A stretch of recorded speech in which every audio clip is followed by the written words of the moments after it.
Welcome to Modern Anarchy, the podcast exploring sex, relationships, and liberation. I'm your host, Dr. Nicole. I tried to keep her quiet, but she's screaming inside of me. I tried to keep her hiding, oh, shut up. I tried to keep her quiet, but she's a wild, wild woman. On today's episode, we have Kitty. Join us for a conversation all about dismantling rape culture. Together we talk about the sexiness of nuance, getting an A+ in sex, and the need for transformative justice. Hello, dear listener, and welcome back to Modern Anarchy. I am so delighted to have all of you pleasure activists from around the world tuning in for another episode each Wednesday.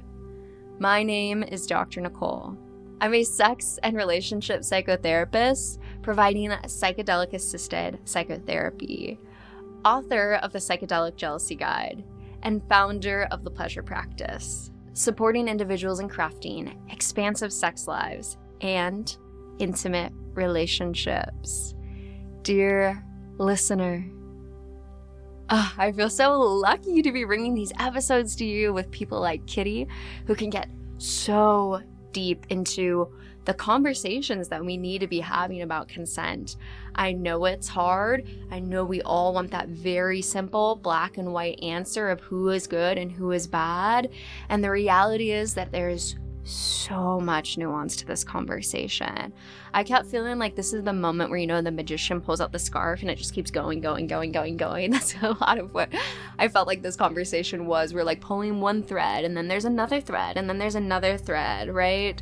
Which is so reflective of the human experience. Nothing is ever black and white. There's a million ways that you can look at one situation and then all the narratives that we can tell ourselves about that situation. And so one of the biggest things when it comes to consent and sexual agency, right, is growing and expanding in community, honoring all the ways that we are growing and having to mess up in the human experience, and the ways that we can hold one another accountable for that transformation.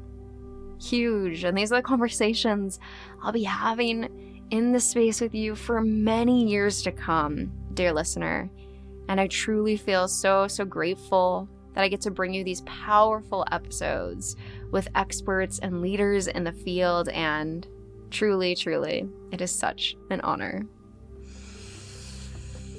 All right, dear listener, if you are ready to liberate your pleasure, you can explore my offerings and free resources at modernanarchypodcast.com, linked in the show notes below.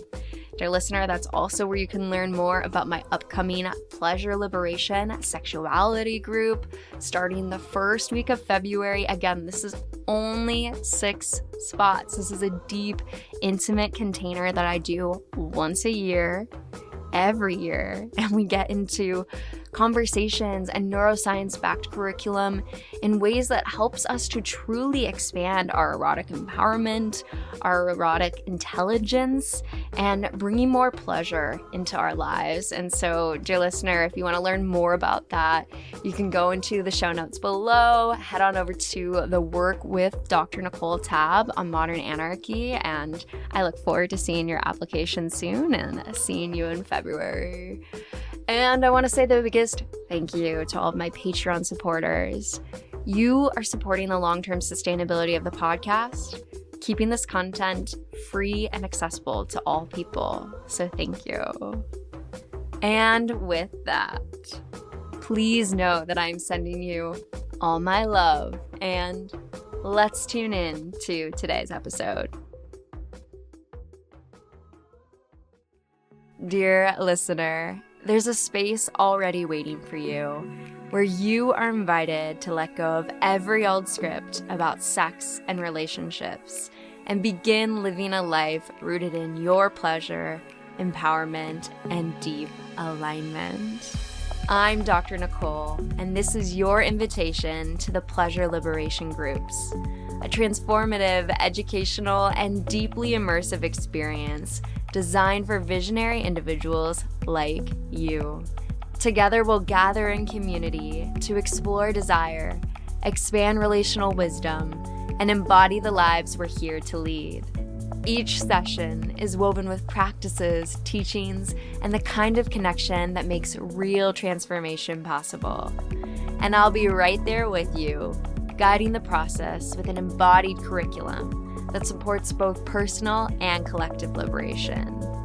This is your invitation into the next chapter of your erotic evolution.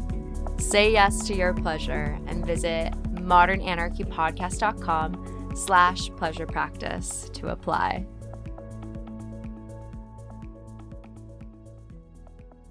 And so the first question that I like to ask each guest is, how would you introduce yourself to the listeners? Well, I am Kitty Stryker, she, her. I am a writer. I am an activist. I am an anarcho-syndicalist. I'm a cat mom. Yeah. And I'm an avid Dungeons & Dragons player. Ooh, so fun. Love to hear that. Well, it's the only place I can tolerate rules. Yeah. Ooh, I love that. Yes. Well, it's a joy to have you on the podcast today. Thank you for joining me and all of the listeners. Yeah, thank you for having me. Yeah.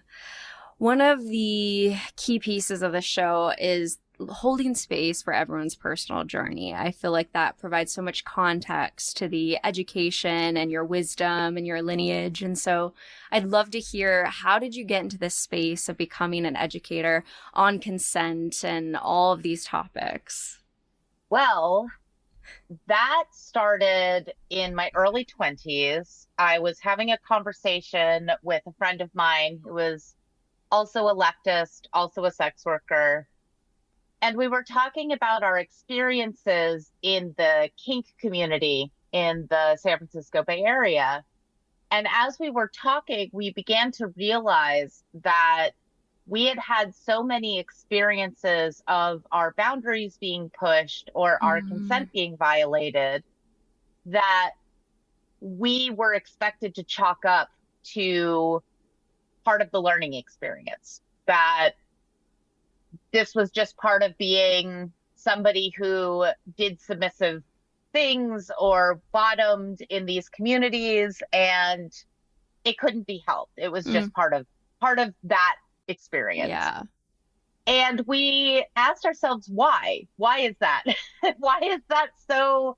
Not only why is that true or assumed to be true, but why is that an expectation? And what if it wasn't like that? What would that mean? What would that look like? We were both really interested in philosophy and psychology. And so we began to look at the framework of these spaces, this particularly kink spaces, but polyamorous spaces as well, sex parties, Burning Man, all of these alternative communities. And we began to notice that consistently, generally, white, cisgender, straight men tended to be the ones with the most resources and therefore had the most power. And that was unquestioned, really. That was just part of the landscape. And again, we were like, well, that's interesting because these are alternative spaces, right? So then why are we just falling into the same tendencies as the world at large? Why is it that when abuse happens within these communities, so often we're expected to handle it internally, but we don't have a framework or any standard of behavior of how to handle it internally? There's a lot of conversation about like avoiding rape culture and avoiding abuse, but there's not really a lot of conversation about how to do that and what that looks like. So we started to figure out, like, first of all, what the extent of the issue was. And then my friend burned out on it very quickly because this is emotionally extremely intense. Yeah. And I continued on to keep working on it, keep talking about it. blogging about it, writing about it, turning it over in my own head. Yeah. And and challenging a lot of these sort of inherent beliefs that seemed to be part and parcel with these spaces. Yeah, so I guess that's how I started. It then got very frustrating because Yeah. consent culture as a term kind of got taken away from the alternative communities in which it was being discussed on these power dynamic levels, on this, well, how are things in the mainstream and how is this challenging it? How are we replicating the prison industrial complex and how we handle things like victims and perpetrators? Yeah. And it went to universities where a lot of that got taken out, and it was just about enthusiastic yeses in college sex. Yeah. Between heterosexuals, which was not the framework we started with at all. But I guess I'm glad that people were talking about it there. It's some progress. Yeah, I hear you. I hear you. Well, okay. Powerful beginnings, right? I'm curious as you're saying that, you know, people are always on different ends of that, or people are always in different places of that learning journey. Not to say there's even a final destination. But when you look back on that, are there any glaring lessons that you wish you could tell your younger self that stick out, that might resonate with a listener depending on where they're at? Oh boy, yeah. I know. Oh, if I could talk to my younger self, I think some things I wish I could have told myself, though I don't know that I would have been in a space to hear it, which I think is Isn't important. that the truth? Yeah. I think as I was reacting to this anger, really, of having experienced abuse in these communities and had such a pushback from the community. I was ostracized from the community for quite some time for talking about these issues, even though those communities turned around years later and said, okay, you were right. Damn. Yeah, these frameworks are important and we don't want to call cops into our spaces, but that does mean we need to handle these things in a transparent and consistent way. And we don't know how to do that. Sorry. Yeah. At that point, I was already like, you know what? Fuck all this. I don't even want to be in this community anymore. Like, I have other things to do. I wish I could have told my younger self that being quiet for the sake of being liked is generally not worthwhile. I wish I could have told my younger self that it is possible to love being a sex worker and to be asexual.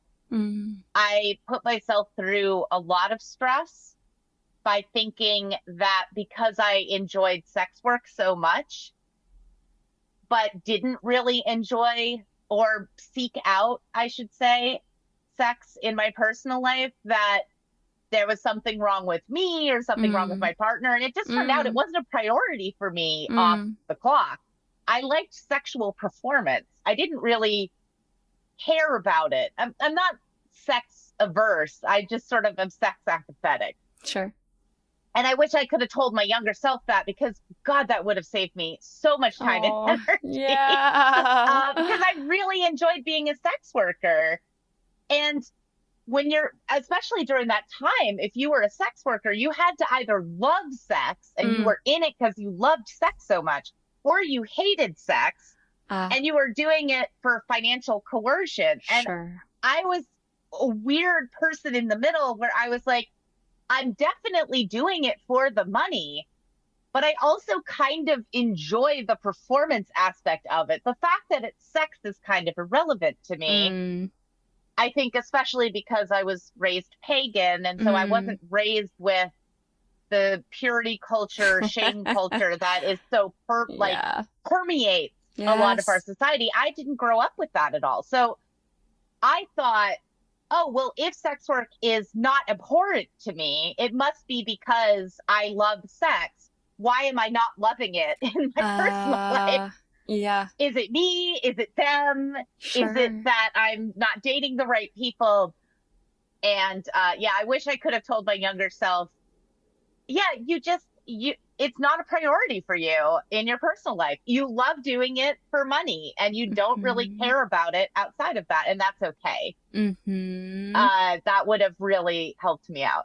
Yeah, I can imagine all of the probably so much time spent in spirals, right? What's this? Why that? What's this? Why And that? punishing myself and Oh, punishing my partners because really? I felt like if I wasn't having sex that was enjoyable, it must be that I wasn't working at it hard enough. I Mm, think that there is an area of sex positivity that sort of blends into the Protestant work ethic, where sure. sex becomes another thing that you have to practice and embody and take classes and do research, and Yeah. it can become kind of a chore. Mm-hmm. It becomes less about just inherent pleasure and more about being great at this Yeah. thing Yeah, in a yeah, way yeah. that is weirdly competitive and kind of, I don't know, contrary to relaxing Mm, and enjoying your body. mm-hmm. Yeah, like getting the A So, plus in sex, you know? yeah, and like it's kind of funny because I think where my thoughts on a lot of these things started to shift was when I started reading. There was one blogger named, I want to say, Lisa Milbank, who was a trans woman who was also a radical feminist. So was a trans positive radical feminist, which was already kind of a contradiction of terms, especially since I think she's based in the UK, but also was not as inherently anti-sex work as a lot of radical feminists can be. Her understanding of consent and those dynamics was much more nuanced than the ones I had seen out in the world, which was very much at that time, yes means yes, no means no, Mm, vocal everything. If you have to know yourself well enough to know the answer all the time. So when I started doing consent work, I was very much like, kill your local rapist. Like, these people yeah. know that they are doing wrong and they should be punished. And why aren't we punishing them? And I still think that's true sometimes. Sometimes I think there are people who are just absolute manipulative jackoffs. I also think that's the minority. I think that there are a lot of people who are very entitled. I think there are a lot of people who have been taught by a capitalist society to keep pushing until they get a yes, which they're taught to do when it comes to the workplace, for example. So, like, it's harder for me to be angry with them when I can see now that our world gives people that messaging, especially in the United States. In all these other aspects of our life, of course, it's going to seep into sexuality. Yeah. So Mm-hmm. that complicated things. Reading Lisa Milbank was like, oh, maybe a lot of the attitude that I'm seeing in the San Francisco Bay Area that's marketed as sex positivity is actually a weird morphing of that Mm, into sex as compulsory, mm, which is sort of when sex positivity gets, uh, to use judgmental language, tainted sure. by capitalism, by patriarchy, by white supremacy, to say, I want this, and therefore you should want it because I want it. And if you don't, then you're not being sex positive. It's because Mm, of shame, when it's mm, not necessarily that. mm-hmm. So, like, that, just rethinking sex positivity and saying, oh, maybe there are ways in which this term is being misused for manipulative purposes. Mm-hmm. Maybe that's what I'm reacting to. That Mm, was a huge revelation in my consent culture work. Similarly, she has the same issue with sex negativity, Mm. where there is this sort of radical feminist sex negativity, and then there's sex as moralism, which you get Mm. from, again, patriarchy, Sure. Christofascism.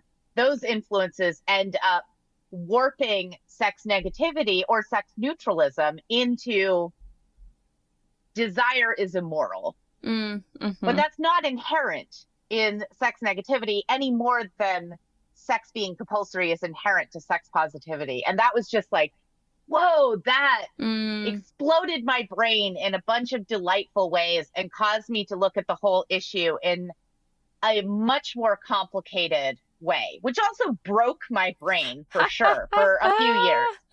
But I feel like now my attitude around consent and morality and, I don't know, the influences of our society is much more subtle and more compassionate and more guiding rather than scolding, I Sure. guess. Yeah, which is powerful, right? I mean, people respond better to curiosity often, and like you're saying, guiding, helping people in that sense, rather than getting the defenses. I think about that as a therapist. Like, how can I, rather than coming out and like naming something directly, how can I ask a question that gets the person to see that through their own process, right? Very much so. Yeah, and so the power of that, because our egos are always so defensive, right?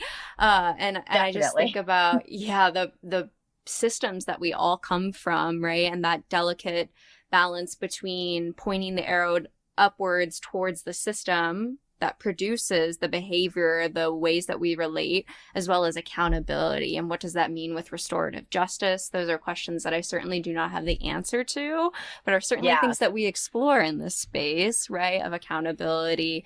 And so I think about, this is where I like conversations about the erotic, right? How do we even define sex in the first place? Can we maybe break down that box, right?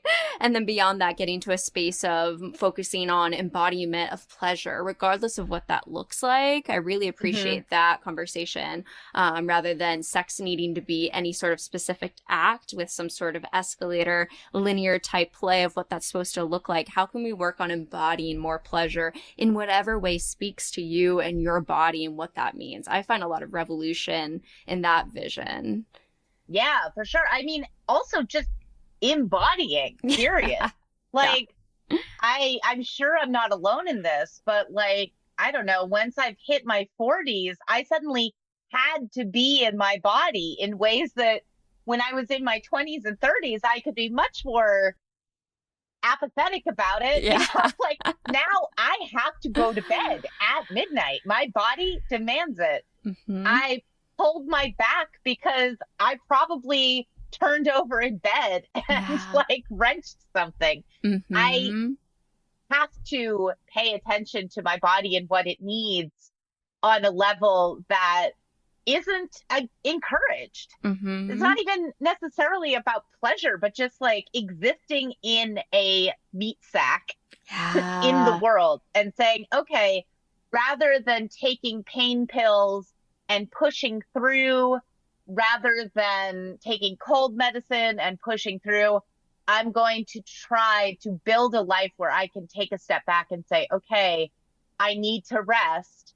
Mm-hmm. Let me rest before I'm forced to. Yeah, absolutely, right? Which is part of the importance of the disability movement, and speaking to that too, as someone with rheumatoid arthritis. Like, I've had such a relationship with my body since I was a child with chronic pain in that way that it's a forced reality. And so so many advocates that have come onto the podcast before have talked about how we will all face that at some point in our life, whether you're disabled or differently abled. At this point, there will be a point in your life where that will become a reality as we age, right? That's a inevitability of the human existence. And so even just in these current time frames, like, how are you supposed to be in your body with everything going on?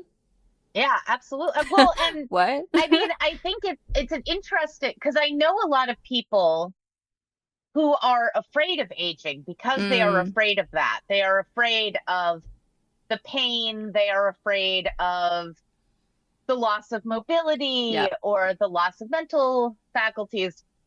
And I understand that, though, as somebody who has had mobility issues for most of my adult life, there's also a part of me that rolls my eyes and says, Sure. yeah, welcome to my life. Yes. But I also think, wow, what a luxury that we get to grow old enough where that becomes an issue that we're forced to deal with, because we're not dying in factories thanks to 8-hour workdays. Right. Exactly. It used to be so much worse. Right. It used to be so much worse when we didn't know what penicillin was. Sure. I'm a massive medical history nerd, and so whenever I feel frustrated at the world, I just remember that 150 years ago, we still weren't entirely sure that germs existed. Yeah, exactly. And I remind myself, a long way, baby. Like, yeah, absolutely. So there is a part of me that's like, wow, you can reframe some of these things as, wow, I get to grow old. Yep. I get to learn how to take my time. I get to learn how to engage with the world in a different way because I haven't died of some communicable and preventable disease. Right. Good for me. Like, exactly. Great.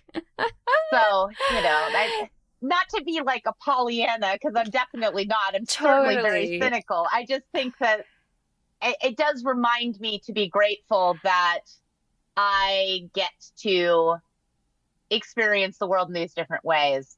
Absolutely. When not everyone does. Right. And that's important. Yes. And I hear that as holding the yes and then choosing which frame feels the most helpful for you. It's a yes and of this hurts and also, wow, how lucky am I? And then at the end of the day, which lens do I want to look through? It's not ignoring the reality, but I feel better when my frame is through the gratitude lens and I'm building more neuronal pathways there, right? And so I too try to do that as much as possible, because it was Margaret Sanger being arrested 100 years ago for talking about contraception in public papers. And so you and I could have this conversation right now and not be arrested, which is such a great joy, right? There's also horrible things going on in the world of reproductive justice. And so it's that deep yes and at the same time. And so I like to dream of that other future, even getting to the 5-day work week, right? People died, the Haymarket riots for that. And so I'm like, let's not stop, folks. We're not done. Let's keep going. Right. Absolutely. And like, even thinking about Margaret Sanger, like, great when it came to reproductive justice, terrible when it came to eugenics. Like, exactly. Now we're having the conversation about eugenics on a much wider scale again. And you've got to be able to hold nuance. And I guess that's ultimately what I've learned so much from my consent work. Sure. Is nuance is key. Nuance is vital. And we do not encourage that in our media. We do not encourage that in our politics. We do not encourage that in our schools, probably because holding nuance means critical thinking. And that is not something that an authoritarian mindset really wants to encourage people to do. Yeah, exactly. So getting into some of that nuance with your wisdom and expertise on consent culture, I'd be curious your thoughts on my education, of course, from purity culture was we can skip forward a little bit further from that. When I was at least in college, I was in trainings in frat and sorority life that would say they did the tea video. I'm sure you're familiar with that. And so there was this big discussion about how any sort of drug use while having sex was not consent. And it was this very hard line that I feel like is not a reality. Even in gay queer culture, drug use is so common. And I remember having my conversation with Britta Love and made the joke at the beginning of that episode that I was on an SSRI for many years and was having sex on that. Like, what does that mean? That's a true mind-altering substance, I'm drinking coffee right now. Right. Thank you. Yes. And so my framework with psychedelic therapy definitely starts to come into this conversation. I'm curious, what are some of the nuances to consent like that you feel like we don't really talk about as a society? I think that a lot of the conversations about consent that we have as a society are focused on legality. What is going to pass or not pass in a court of law as the ultimate arbitrator of morality, which there are a lot of fucked up laws. So maybe because I've always been an ACAB anarchist, thanks to my mom. Lucky. I just never had that as part of my framework growing up. I mean, I was going to Take Back the Night rallies with my parents when I was a wee child. Wow. I had a little pin that said, I'm a mini feminist. Wow. I would go out and protect abortion clinics from anti-abortion protesters with my dad. Yeah. My grandmother used to tell me a story. Apparently, I walked up to one kid who had a sign that said, here by chance, not by choice. And I just said, probably not thinking about how much of an asshole I was being. Oh, you weren't a choice? I was choice. Which is so mean. But I was like, I don't know, 6. So I don't think I was aware of how catty I was being. Sure. So, yeah, all that to say, I think that there has been a lot of education that's been focusing on how do you protect yourself in a court of law rather than what is something that you can do in your day-to-day life that normalizes these behaviors, like paying attention to other people. And I don't know, maybe, again, because I have never really cared that much about the court of law, I have not had that as a core part of my framework. Yeah, it is good to be aware of legalities when it comes to things, for example, like naming your rapist in public. That is something that can have consequences, even if you are absolutely right to do so. Yeah. You could get sued, yeah. and the government may well support you being sued. So that is something that you have to keep in mind. A perfect example of the legal system not being your ally when it comes to moral frameworks, you know.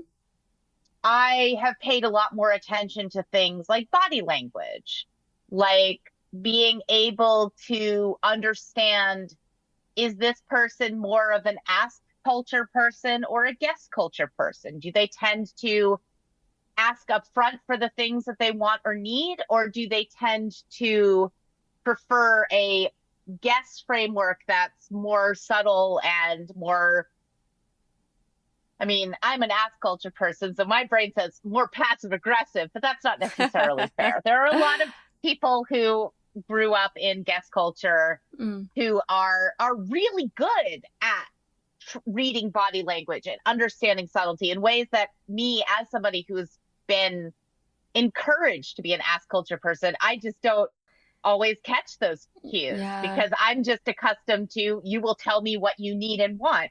So I think there are things that we can each learn from each other in that, that are not things that are easy to teach at a university when you're trying to do a rape prevention class, because it's all very messy. Therefore, a lot of my consent education has focused a lot more on how to own up when you have crossed the line, because you cannot control somebody else and their understanding of consent, but you can control yourself. And you can navigate your own consent. You can understand how you feel. You can acknowledge this was beyond my boundary, or I'm unhappy with how that went down, but I also understand how that happened and no one's necessarily at fault. Those are very different things, but we're often taught that they're the same. I don't think that does anybody a service. I think it makes it scary to take accountability when we mess up, which we will inevitably do because we are humans in a society with other humans. I would much rather live in a world where we are encouraged to own our mistakes and make restitution so that we are centering consent rather than centering punishment. Mm-hmm. I think that's also a lot harder to, I don't know what the right word is for this, but like it's harder to replicate on a larger scale because it's about trust. It's about knowing your community and trusting your community.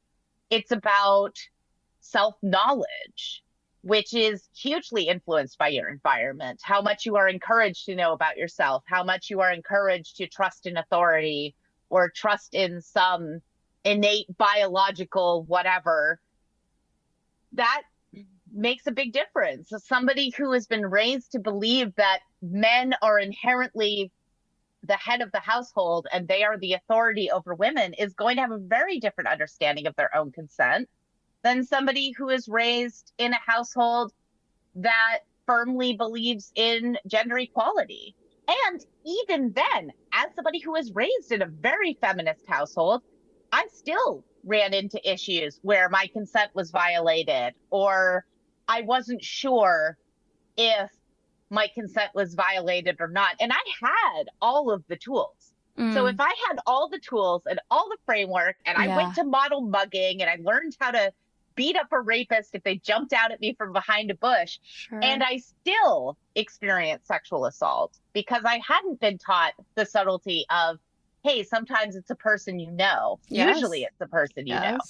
Usually it's a person you've trusted. Yes. And sometimes because of that trust, it takes you a long time to really understand what the power dynamic was. And, oh, right, I couldn't leave this situation. So my consent was challenged from the beginning. Even then, what do I want to do with that? Like, what is the transformative justice that I seek here? What would make me feel better? Is that something that requires the other person, or is this something that I can work on myself? Because, you know, I can't trust the other person to have my best interest at heart, clearly. I think it's very complicated. Yeah. And I think that we live in a world that really wants it all to be very simple. Like you are a rapist or you are a victim. You said yes or you said no. And I don't know. I think most human interactions are blurry and complicated. If you said yes because you are living with this person and you can't afford to get another apartment, right? You said yes. And officially, according to what you're taught in college, a verbal yes is a yes. Right. I would say that's more complicated. I would say that coercion is a dynamic that's often not discussed because it's so much messier. And you have to, I think when you talk about coercion, you have to accept that it is complicated and that you can fuck up without meaning to. And I think that because of the dynamic that's encouraged of there are rapists and there are victims, to acknowledge that you crossed a boundary is to label yourself a rapist. And and then you should be ostracized from society and you should never be around other people again. I think that has the opposite effect of what we are actually seeking when it comes to accountability. That is additionally complicated because I don't think that a victim should have to be part of the rehabilitation process of somebody who has crossed their boundaries. I also have to acknowledge that a lot of the time in communities, it ends up being marginalized femmes who do a lot of that rehabilitation. That's a problem. You know? Like, I can understand communities being like, you know what? I don't care. I don't want to be part of the rehabilitation of yet another cisgender, white, hetero-leaning man who has crossed multiple boundaries. And God knows, the sex-positive community, especially in the Bay Area, I can't count the number of community leaders, I say in quotation, who have had that happen. And it's mostly been the femmes of the community who are expected to hold this person's hand and walk them through Right. the process of transformative justice.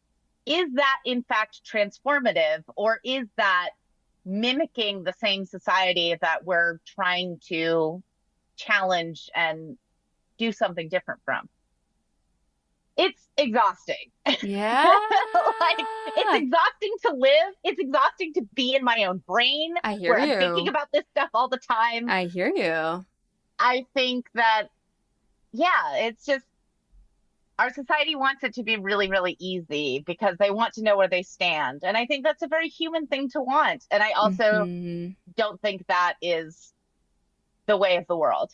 No, not at all. Not at all, right? We want clarity. We want easy boxes. But like you're saying, we live in the nuance. We live in the gray space. And so I have so much sympathy for the experience of your brain, because I feel like I live in a similar space as someone who thinks about these things constantly and has worked with perpetrators of violence even before, who refused to disclose that to me, but I had known through like parts of the people they had abused in the same organization, stuff like that, where I'm just like, how do I sit in this room and do therapy with this person who refuses to tell me this piece that I know? Like us, you know, it's just like stuff. Yeah, like, am I enabling it? Yes. By not immediately challenging it. It's just like, oh my God, it has to be.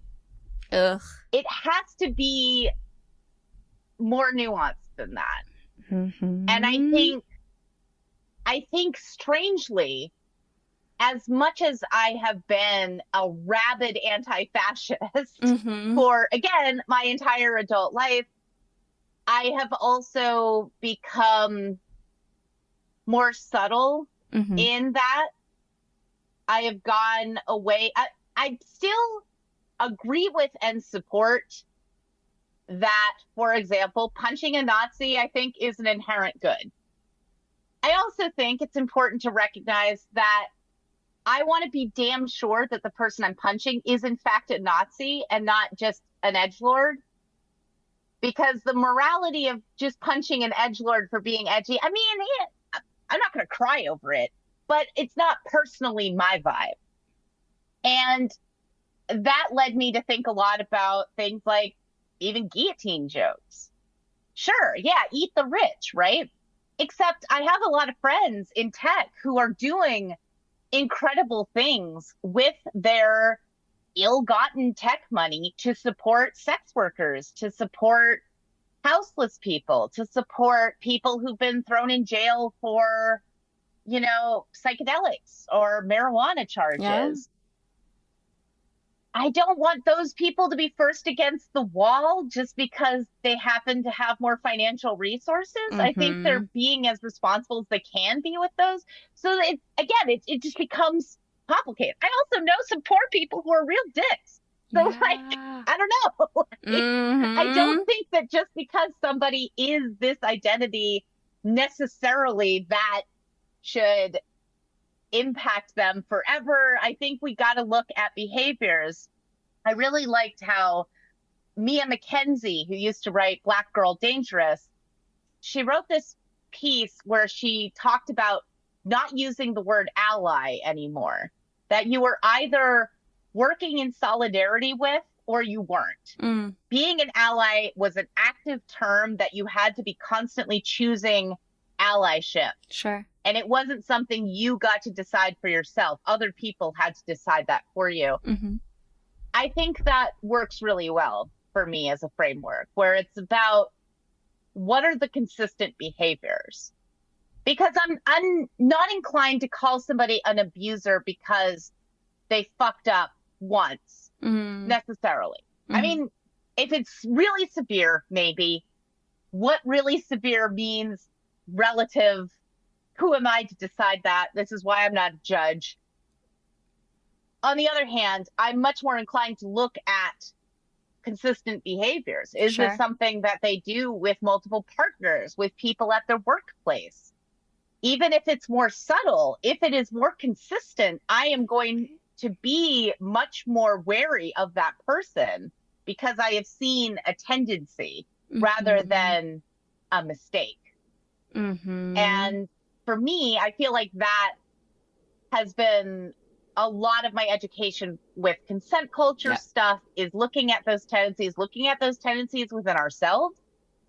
I had to think a lot about the fact that I was raised to be very vocal. Sure. And therefore, when I'm in a conversation with somebody who is more marginalized than I am, I have to be really aware to take a step back to allow them to take a step forward so I'm not steamrolling over them. Right. So there's a lot of self-awareness that comes into play, and a lot of acknowledging that even if you mean the absolute best, sometimes you're gonna fuck up. And that is okay. How you respond to that is an extremely important part of that conversation, Yeah, absolutely. I hear, again, big word, nuance, right? Yeah. Nuance in this conversation, which there's often not enough of because we want those answers. Absolutely. For a long time, I thought the power dynamics of even the workspace was absolutely prohibited from ever engaging in any sort of sexual dynamic where there was that power structure. And for me, I had such a mind fuck when I was dating a climbing gym manager who started dating one of his employees. And I was like, how could you, there is a power dynamic, right? And I ended up walking away from that relationship. And then everyone was telling me, yeah, but this is service culture. This is such a normalized thing. And so then just even expanding that to how these things that I felt like were so black and white that as a manager, you should not date someone where you have financial power over. And yet it is super common. That doesn't make it okay. But yet if this person's wanting it, they're saying, I am choosing as an adult. But then you have years later where, people come back and say that wasn't a full choice. Like you're saying, stuff like that, when I was in it, I was like, this is so disturbing to be around. Or even when I hear stories about therapists who have crossed that line and had sex with their clients, and then they say they're full consenting adults. What's wrong with that? And so this world, for so long, I thought it was much more black and white, that the legal system would uphold this. I started volunteering for sexual assault counselor, as a sexual assault counselor, and going into ERs and doing that sort of work and realizing that's actually not the case. Most, cases will not be upheld, and so it's really jarring, like you said, exhausting and painful to get to this space where you're like, wow, this world is so much more in the gray space, so much more in the unclear of all of these topics.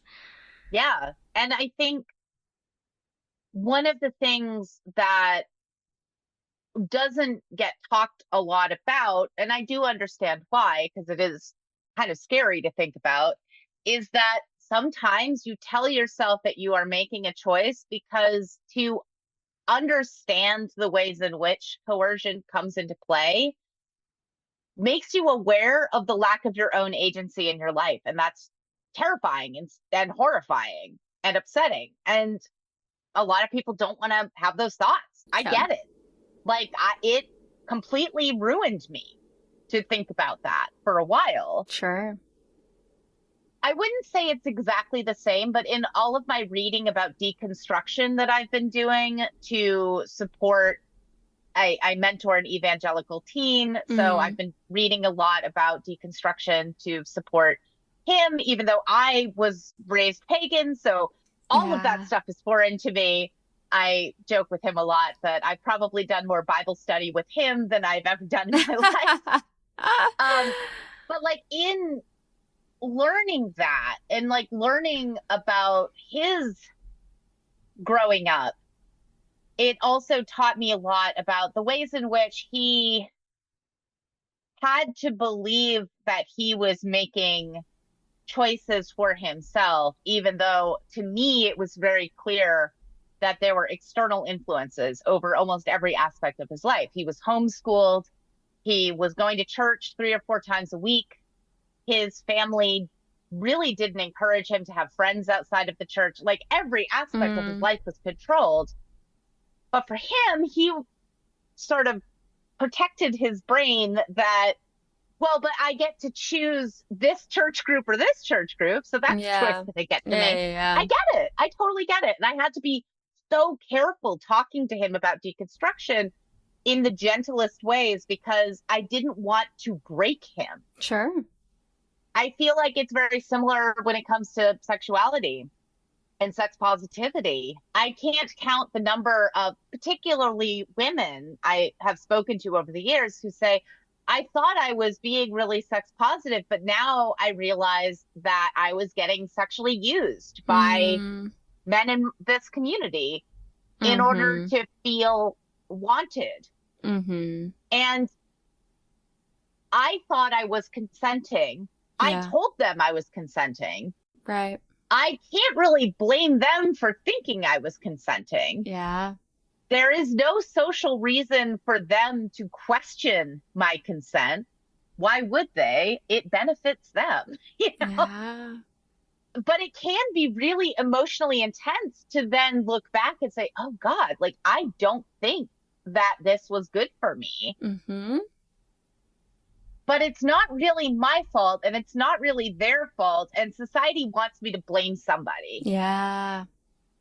So what do I do with that? Yeah. You know, and I think that's why you see a lot of people who come out of those communities and feel this pressure to blame somebody. And so we're like, yeah, sex positivity culture made me do this. And maybe in some ways they did. Maybe they did it unconsciously even.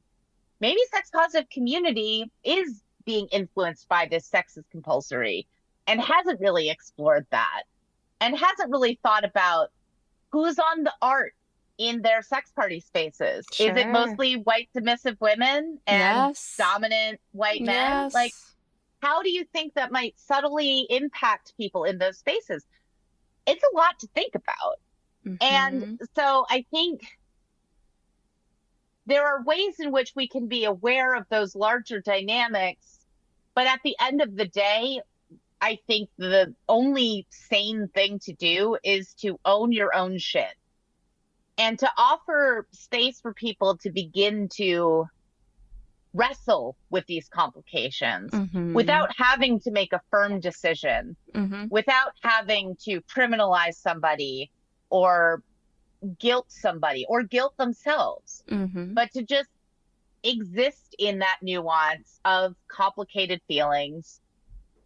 And for example, in your example of the climbing gym situation, you get to make the choice to say, you know, I'm uncomfortable with this, so I get to walk away. I'm not going to tell you guys what to do, but I don't want to be involved here. That makes me feel uncomfortable, and that's okay. Yeah. You know, to take it outside of sexuality for a second. Sure. My mother was an alcoholic, and that was a big part of her self-medication for trauma. She dealt with horrible trauma as a child, and it definitely was negatively impacting her health. And at some point, I noticed that my dad didn't want to talk to her about it because he was never somebody to like lay down the law. Sure. God knows. Yeah. Like, my house was definitely a matriarchal one. Yeah.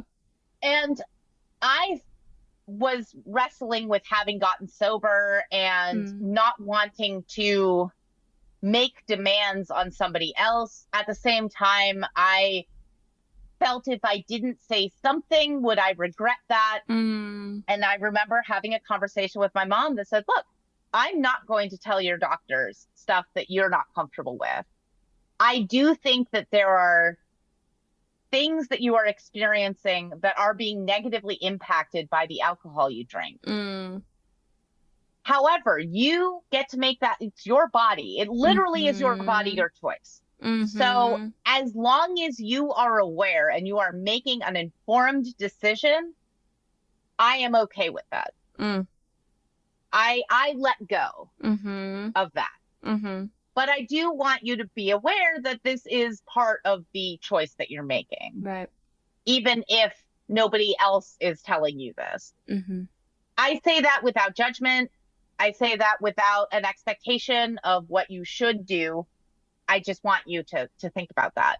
And that was really powerful to have that conversation, you know, to have that feeling of being willing to let go. So yeah, it it was hard. It's really hard to accept other people's consent when you think they're making a bad choice, but you don't get to decide that for somebody else. And that is maybe one of the core tenets of my anarchy, is that I do not control anyone but myself. But I do control myself, and I do get to decide for myself what my limits are. Right. I don't believe in the libertarian, like every person is an island ideal. I think that we are, of course, all interconnected. Islands aren't islands. Yeah, exactly. Yeah, let's islands update that. require a lot of support from other people. Yeah. But I do think that letting go of the desire to control other people is a constant practice of surrender, which I hate. And I take a lot of psychedelics in my exploration of understanding my reluctance to let go of control. But I think that is really important. And I think that is part of the nuance for me as well, is acknowledging that people make choices that are not always what I think are best, but I don't know what's best for them. Right. And all I can do is ask people, do you want advice? Do you want sympathy? Or do you just want to be heard, first of all? And then do that thing that they actually are asking for, rather than giving them advice that they don't want, or, you know, giving them sympathy when they aren't looking for sympathy. Yeah, it's yes, the humbling journey, it's right? tough.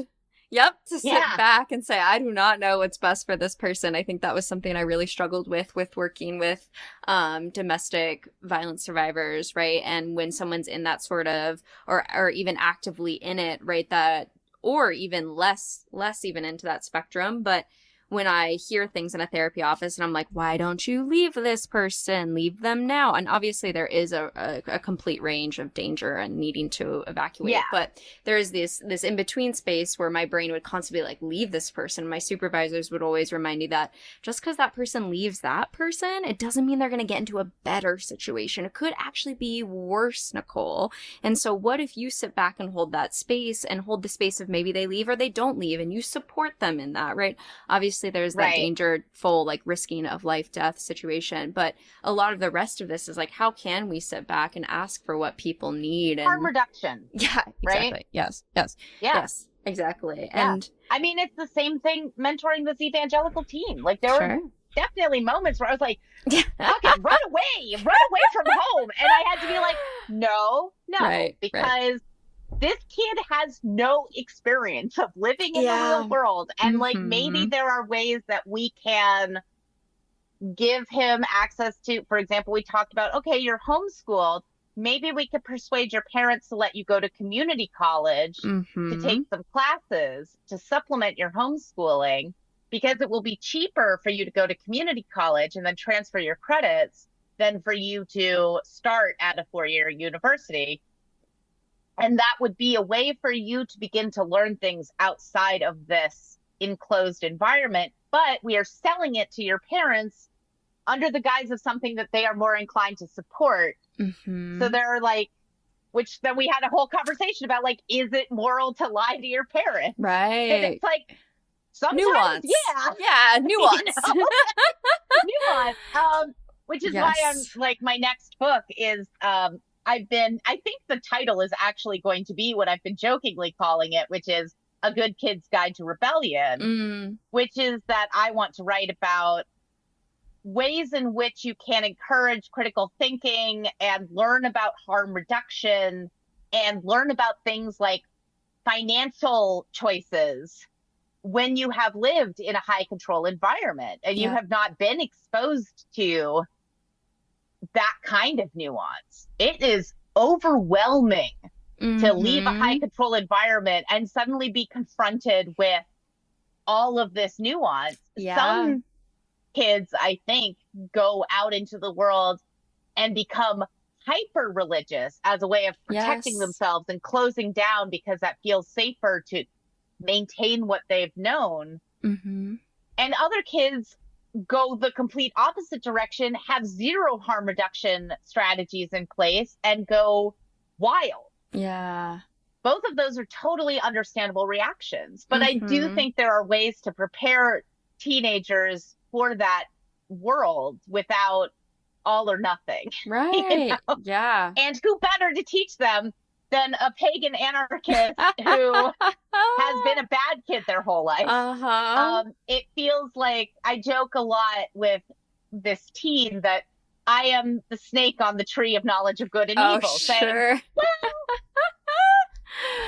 do you really want knowledge or no? Like, how much control do you want to have over your own life? Is free will, like, do you want free will? Yeah. Because I don't think that you're being given it by your church. And so, like, let's step into it for real. And I think that is something that people need a soft on-ramp for. Yeah, absolutely. Even if you're not growing up in a high control environment, frankly. Right. Absolutely. Yeah, I've seen journal entries from my past in that framework where I would pray that God would remove any of my own desires so that he could speak through me and use me as a vessel for his proclamation, right? And so repeatedly denying self for the good of the church, right? So it's creepy, jarring to look back on my consciousness in that time and see how it was a product of its own environment and continues to be today, right? And so that deeper question about free will is always interesting. How can you know what you don't know? Right. So, like, how can you give informed consent if you're not given information? And so it's funny you say that, because when I was growing up, I grew up with a druid dad and a shaman inclined mother. And so while my parents liked to do drum circles and meditative journeys, and my dad was like making appeals to the gods, I was like, don't call me. I do not want to talk to you. Like, I'm just going to live my life and be as ethical as possible, and you be cool. Right. But don't call. I will not pick up. You will go to voicemail. And that has been my relationship to spirituality, where I think of myself as an atheist, but in the most apathetic way of like, I don't know if there are gods or not. Sure. They do their thing. I do my thing. We seem relatively cool with each other, and I'm fine with that till I die. Like, that sounds great. Staying humble. So it's like a really different, again, experience of religion where, like, I wasn't raised with the idea that gods had nothing better to do than pay attention to me and my choices in life. Exactly. Like, it was kind of more of a, like, hey, like, you make an appeal and they might or might not pay attention to you because they're busy. And then I would speak to my Christian friends who were like, oh no, God was watching all the time. He watches me masturbate. Really? What? Like, how? Yeah, exactly. Why? That seems weird. Yes. So it's just like such a different environment that I was like, yeah, maybe I should write about this and say, like, hey, like, I know I'm an anomaly, but also there is another way to relate to the world. Yeah, absolutely. A very needed perspective. And I'm curious too, something that was sitting with me and simmering was the ways that I've seen consent culture almost weaponized. Now, I jokingly, when I go camping, make the joke that I did not give consent to the mosquito to bite me. I'm like, hey, I did not give consent to that, you know, like jokingly. But I'm curious about, like, I've heard in the community people who say, like, I didn't give consent for you to write a letter to me. Or I you know, people who come into conversation and they're like, do I have your consent to share a story? And the story itself is like something very like easy, normal. It's just like literally bringing it into the dynamic of the conversation and changing topics. And like and at times I've looked at that person, I'm like, why is this? No, you don't have to ask consent to like tell me the story about the cat that like your friend found and show me the picture. Why are you at? You know, like, do you ever see it overused and weaponized in ways against people? Well, I would say the first example is an example of weaponization, and the second example is using consent culture in a sort of timid way. I don't have so much of a problem with that. I think as you get to know people, you begin to know what you should ask for and what you shouldn't. And being mindful of body language and stuff Sure. helps with that. I think most people would say, yeah, if you've been in a relationship with somebody for 5 years or something, you probably aren't asking them if it's okay to hold their hand every time. Right. Because you've gotten to know your partner's body language. Does that mean that you can't still mess up and maybe try to hold someone's hand when they don't want you to, even if you've been together for 5 years? No, absolutely you can mess up. Like, God knows I've had partners I've been with for a while who came up to like try to massage my shoulders, and I was mad with them. And even if it was fine for them to do it when I wasn't mad with them, I definitely didn't want it now. Right. So I think, of course, it's complicated. I'm fine with people erring on the side of asking. However, again, I think it's really different, those two scenarios. One is about telling somebody else that they didn't do it right. And one is taking ownership for yourself. One is saying, like, I would like to tell you this story. Is it okay for me to take up that space right now? Which I have a best friend that I've known for many years who does have a tendency to like change the topic to herself a lot. And so she's learned to say like, oh, I'm so sorry. Can I make this about me for a bit? Sure. And then we'll get back to your thing. Sure. And that's great. I love that because it makes me feel heard and seen as somebody who's less inclined to do that. So like in that case, that's wonderful. I think in the case of people who say, I didn't give consent for you to do this thing, sometimes they're correct. Sometimes it's being used as a way to needle at somebody else. I think the perfect example of this for me is the people who say, well, I didn't consent to seeing leather daddies at Pride or drag queens at Pride, so therefore they shouldn't be there. I would say by being in the space of Pride, you have given nonverbal consent to what happens at Pride. You can look at 30, 40 years of what is at Pride to have some good inclination of what's going to be there. If I go to a horror movie and there is gore, I can't really be surprised. Like I can do my own due diligence. This is me taking care of myself and say, oh, I don't want to go to a horror movie where rape is a core thing that happens. And so I spoil a lot of movies for myself because that is something that's important to me. I want to go and enjoy the movie, and I want the person who is with me to enjoy it as well. And so therefore, if I'm bummed out because something happened that I don't really like as a storytelling device, that's going to ruin it for me and for them. Sure. So I'm happy to spoil these things for myself so that I can make an informed decision. The ways that I can take care of myself is by doing that, by letting people know that if they want to take me to see a horror movie, that there are certain things that I'm not into. I'm not into jump scares. I'm not into sexual violence as a core component most of the time. Sometimes I think some horror movies do it really well. Sure. But that's rare. So I have restrictions on that. So I advocate for myself. If somebody takes me to a horror movie and there's a bunch of jump scares and a lot of sexual violence, I might turn to that person and say, I kind of feel like you bait and switched me here. Yeah. Like, you really wanted to see this movie. You know these aren't my things. That makes me feel kind of bad. Yeah. I wouldn't necessarily frame them as I didn't consent to that. Because again, I kind of did. I consented to what I had information about. The information that I had was this person knows my limit, and I'm trusting that they have done the research.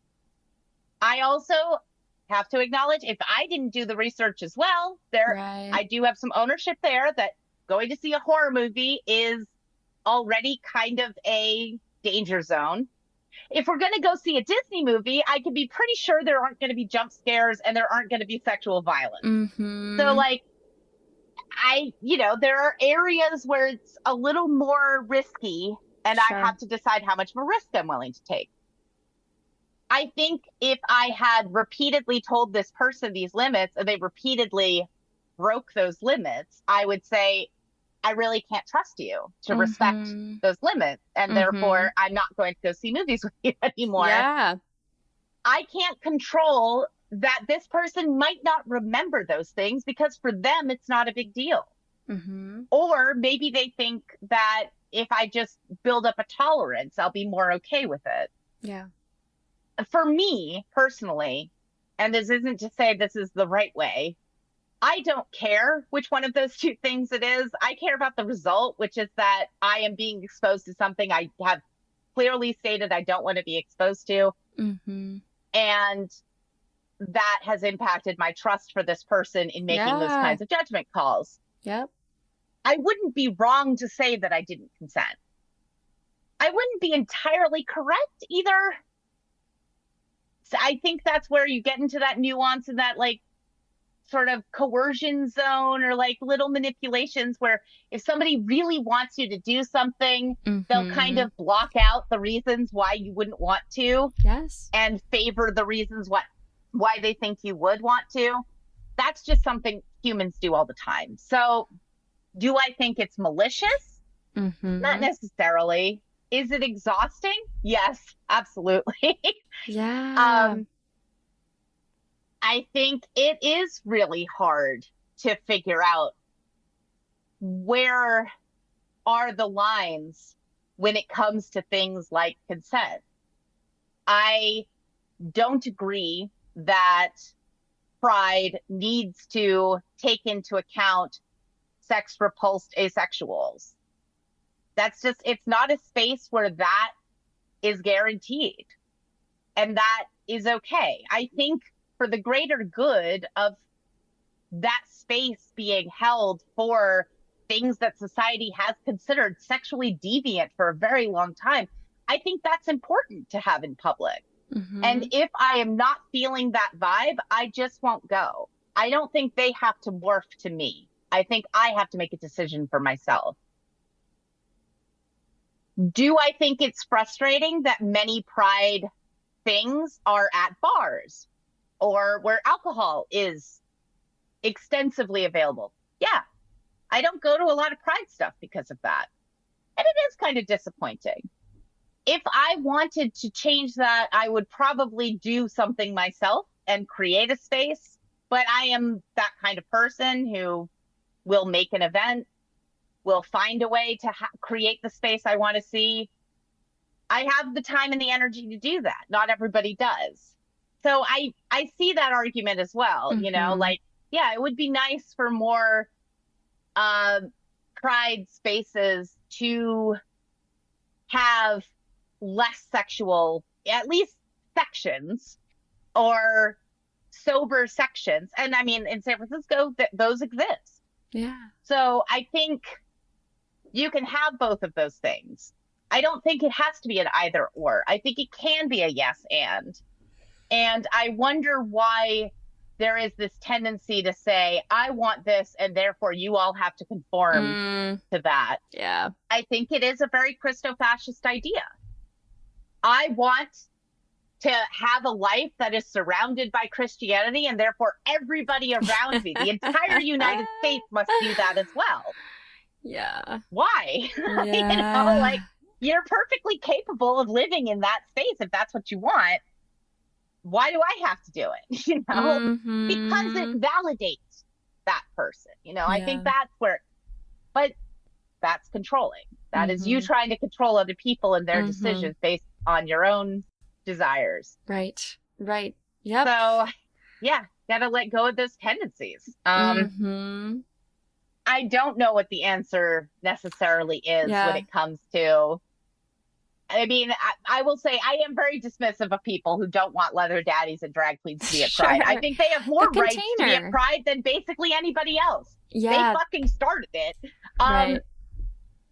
But I do have some sympathy for people who are trying to be in queer spaces who need something a little more sedate.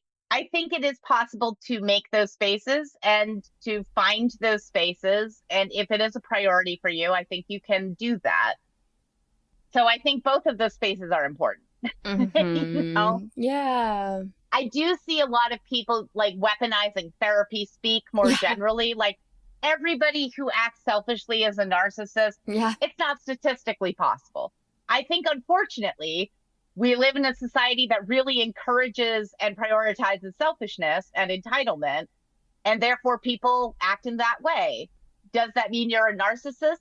No. Does it mean that you are acting in a narcissistic fashion? Sometimes, but those are different. One is a diagnosis and one is not. Sure. And I'll burn the diagnosis and like say it's all a spectrum anyways, so like, it's like, I mean, kind of like what happened with borderline personality disorder. Mm-hmm. That became a whole, like every teenage girl for an extended period of time had borderline personality disorder and or bipolar. Yeah, which feels like when a lot of it was being a teenage girl in a society that didn't think you had much worth. You know? Like, right. Yeah. Yeah. It's so much more complicated than anybody wants it to be. Yes. And I think we love boxes and labels and diagnoses because we can encourage conformity. Mm-hmm. If we can decide what is deviant, then we can decide what is right.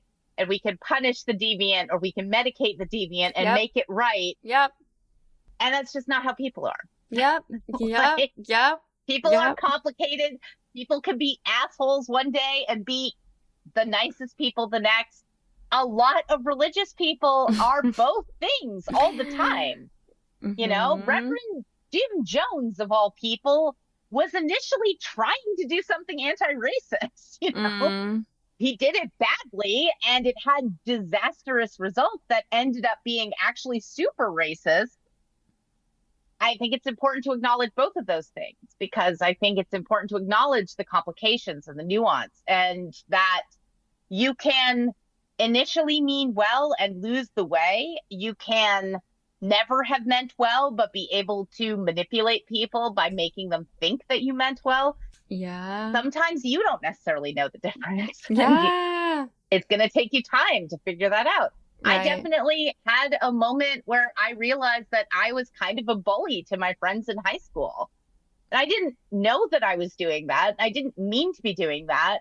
But I can definitely look back and be like, oh, wow, there were a lot of times where I took charge of my friend group and decided that what I wanted was the most important thing. Mm-hmm. And it was very humbling to take ownership for that and to reach out to those people and say, hey, I've been thinking about this. I realized I was doing this when we were teens, and I'm really sorry. I really feel like I didn't validate you and your choices, and I didn't acknowledge that you were your own individual person and not just an extension of my will. And that was because I was young and selfish, and I'm really sorry about that. I think I want to live in a world where people feel comfortable doing that.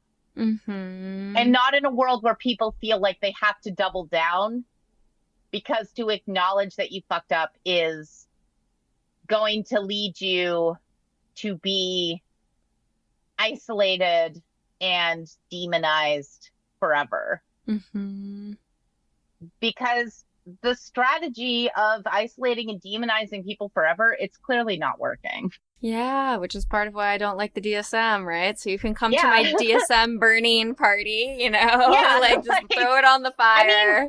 I mean, we can see that the prison industrial complex doesn't work. So if we're going to rethink those things, like I think you had mentioned briefly about restorative justice. I went to a really good talk where one of the questions asked was, restoring to what? It's a good question. The prison industrial complex has always been problematic. Yeah. And I was like, oh shit, oh my God, you're right. Oh God. And that's when I started using transformative justice, because I thought that was such an interesting critique that was a really, I don't know, provocative normalization of the idea that there was something to restore to that was better. Yeah. Ideally I was like, community, right? Like community, yeah, it's like community I care. just Whoa. I love Yeah. those kinds of thought puzzles, but Yeah. also it is. I mean, I'm a professional writer, so I get to take a lot of time to think about these things. Yeah, I can absolutely. understand if I was working a 40-hour-a-week job, I would not want to think about this stuff as much as I do. Right, right. And then that could open up the next level conversation about liberation and the systems and being cogs in the system, because you have to work the job. So you don't get to work on these skills and these concepts and these ideas and all of it. This feels like the magician who starts pulling the scarf out of the hat and then just keeps pulling it, Yeah. and there's no end, you know? So like, Yeah. yeah, I feel like some of the biggest things that I'm hearing you say, you know, in summary, as we're reflecting and integrating, are the nuance of all of these things, the tendency for the human mind to want patterns and clear A or B, black or white, when reality is that's not life, that's not how the human existence works. And so getting into more of that gray space, unpacking the preference for a clear narrative and what does it mean to get into the murky, as well as what does it mean to grow and change over time and be humble about that process and where it takes you. The moments where you see other people doing things, how can you understand a little bit of context of where they're at, as well as how they'll change over time, as you spoke to and I've spoken to. And so and this conversation was so powerful in getting into so much of the nuance that I think we lose in a lot of online spaces, a lot of communities. Yeah. And so I'm so grateful that you were able to be here with me to pull out all of the tissue, you know, and keep pulling it together. Well, thank you. Yeah, Yeah. I course. mean, when I worked on my workbook, Ask Yourself the Consent Culture workbook, I wrote it specifically with the intention that there were 28 prompts, so you could do the whole thing in a month if you really wanted to. Sure. But I also said multiple times throughout the book, you don't have to do That's that. a lot. And that is going to be really intense. Yeah. So feel free to do, like, you can skip around. All of these prompts are independent. You can decide that you want to work on this section and then work on another section. Mm-hmm. You can decide that you want to do one prompt and then you put the book away for a month or a year. That's okay. It is made for that. Mm-hmm. I think that was really important to me because I read a lot of workbooks that seem to insist on a consistent practice. And I think there is value to that. I just think that there is also value to giving people permission to take a break. Oh, yeah. And I think for me and for what I'm working on, it is more important to encourage people to own their own consent and their own agency. That is the important work. The workbook is kind of a tool for that work. But if part of that work is to say, I need to put this down, great, awesome. Yes. Good job knowing yourself. Yes. I didn't want people to feel like that wasn't okay. And I think when I did the teen version, Say More Consent Conversations for Teens, it was very much with that idea as well of like, skip around to what you're struggling with right now. You don't have to do this in order. You don't have to do this with your parents. I think I actually wrote a foreword for parents that was like, or for caregivers, because it's not just parents exclusively. Sure. But give this to your teen and then leave them alone. Yeah. Like, don't check up on them about it. That's not your place. Like, you've given them the tools and now it's their opportunity to explore it however feels good for them. That is the first step to giving them the agency you want them to have. And I know that's hard because you want to check up on them and you want to be involved. If they want you to be involved, they'll come to you. Yeah. But you got to trust them. And you got to give them the space to come to you. Yeah. And I think that has been probably one of the more provocative things that I've ever written in a book. Yeah. But it has been really well received. And I think that, I mean, that book is really going to inform The Good Kid's Guide to Rebellion, in that I am going to write it in a similar way. While I think it's going to be relevant to a lot of kids who have grown up in religious totalitarian households, I'm definitely going to write it without that veil, I guess, or like without that focus, because I think these things are true in a lot of different kinds of authoritarian households. or even high control households that aren't especially authoritarian, are just really tightly controlled for other reasons. Yeah. So yeah, I think it's interesting to like explore giving people information as they are ready to receive it and trusting that they will be ready to receive it at some point. Right. And just being there for when they are. Yeah. Rather than insisting that people do it on my timeline. I mean, I'm a Capricorn, so I absolutely know what's right and everyone should do stuff by my timeline. But my big work is letting go of that and letting people do things with their own vibes, I guess. Yeah, I hear you. I hear you on that journey. Well, and that's why I love a podcast space, right? Like this is a space people choose, opt into, can listen to at their own rate. So I love doing education in this way. And I was so grateful to have you on the show and to share so much of your wisdom with everybody about these topics. I can feel how many years are vibrating in you on these topics that you can get. And then this, and then that, and then this, and then that. So I feel the mind journeys you have traversed. And so as we're wrapping up, I'm going to take a deep breath with you. Okay. And then I want to check in and see if there's anything else that you want to share with the listeners. Otherwise, I have a closing question for you. I think the only thing I would want to share is that it is okay for this to feel overwhelming. Yes, it should. And it is okay to take a step back, to slow down, to sit with something for a while. I think that if you allow yourself to do that, you are less likely to be avoidant of it. And so I will encourage you to do that because it is important to think about these things, as hard as they are, as complicated as they are. But it's also important to take a break and go outside and literally touch grass. Yes. Grass is actually really fun to touch. There's lots of different kinds. Yeah. Allow yourself that. Yeah. Because if you do, you will be able to do it more sustainably for longer and more deeply than if you try to just push yourself. Absolutely. Such wise words of wisdom. My plan after this is to immediately go outside and go enjoy that fresh air. Yeah. Go sit in a hot tub, you know? Exactly. The dream. Yeah. Just check out for a minute. It's okay. Yes.